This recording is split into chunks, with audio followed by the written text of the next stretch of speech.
ఆషాఢం వచ్చిందంటే చాలు తెలంగాణ ప్రజల గుండెల్లో అమ్మ తల్లి జేజేలు మొదలవుతాయి. బంగారు బోనాలు, పోతురాజుల కొరడాల చప్పుళ్ళు, జానపద పాటల మత్తు. ఈ పండుగే మన సంస్కృతి గొప్పదని చెప్పే ఓ ప్రత్యక్ష ఉదాహరణ.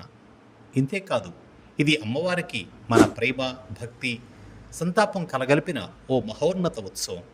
ఇదే బోనాల వేడుక. ఇవాళ మనం తెలుసుకోబోతున్నాం ఈ పండుగ వెనుకున్న చరిత్ర, విశ్వాసం, మహత్యం. తెలంగాణ ప్రాంతంలో పెద్దమ్మ, పోచమ్మ, మైసమ్మ, ఎల్లమ్మ, గండి మైసమ్మ వంటి గ్రామ దేవతల ఆరాధనకు ప్రతీకగా బోనాల పండుగ జరుపుకుంటారు. ఆషాఢ మాసంలో తల్లి మా ఇంటికి వస్తుంది అన్న భావనతో, ఆత్మీయతతో అమ్మవారికి బోనం సమర్పిస్తారు. ఇది ఆధ్యాత్మిక, కుటుంబ బంధం కలిసి వెలసే పండుగ. ఇది ఆధ్యాత్మికత, కుటుంబ బంధం కలిసి మెలిసే పండగ. ఇందుకు చరిత్రలోనూ ఓ కథ ఉంది. నవాబు కాలంలో మొక్కుబడి పూజగా మొదలైన ఈ పండుగ 1869లో మహారాజా కిషన్ ప్రసాద్ సూచనలతో లాల్ దర్వాజా సింహవాహిని దేవాలయంలో బోనం సమర్పించడం మొదలైంది. అప్పటి నిజాం మెహబూబ్ అలీఖాన్ తన రాజధానికి అశాంతి తీరాలని అమ్మవారిని ప్రార్థించి బంగారు బోనం సమర్పించాడట. అప్పటి నుంచే ఈ బోనాల మహోత్సవం మొదలైంది. ఓ పూజే కాదు, ఓ ప్రకటన.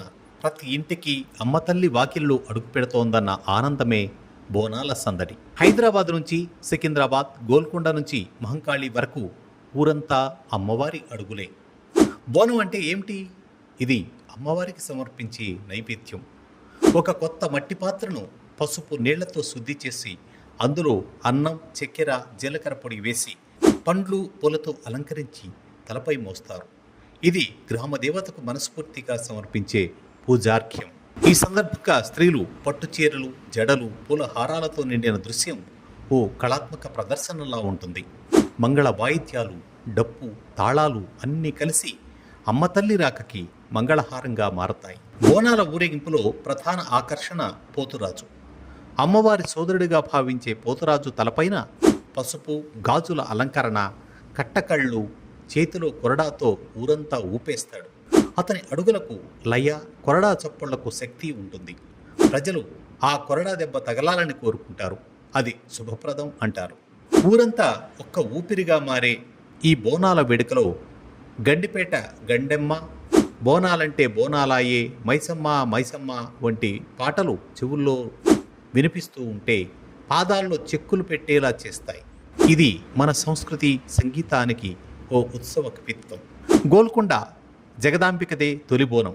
అక్కడ మొదలైన వేడుకలు సికింద్రాబాద్ ఉజ్జయిని మహంకాళి ఆలయం, బల్కంపేట ఎల్లమ్మ దేవాలయం, చివరిగా లాల్ దర్వాజా సింహవాహిని అమ్మవారి ఆలయానికి చేరి ముగిస్తాయి. ఇవి కాలక్రమంలో పండుగ మాత్రమే కాక సంస్కృతి, సంఘబంధాన్ని తెలిపే మహా ఉత్సవంగా మారాయి. ఈ పండుగలో భక్తి ఉన్నది, కానీ భయం లేదు. అమ్మ తల్లి రౌద్రతను శాంతపరిచే శాంతి సందేశం ఉంది. ప్రతి ఇంటి ఆడబిడ్డ అయిన అమ్మవారి పట్ల ఈ తెలంగాణ మట్టికి ఉన్న భక్తిని, మమకారాన్ని అంతా చూసేలా చేస్తుంది బోనాల పండుగ. నేటి తరాలు ఎన్నో పాశ్చాత్య ప్రభావాల్లో నడుస్తున్న తమ ఇంటి అమ్మవారిని పిలిచి బోనాలు సమర్పిస్తూ పోతరాజుల పాదాల చప్పుళ్లకు చిందులేస్తున్నారంటే అదే ముద్దుగా పిలిచే మట్టికి మా జేజేలు.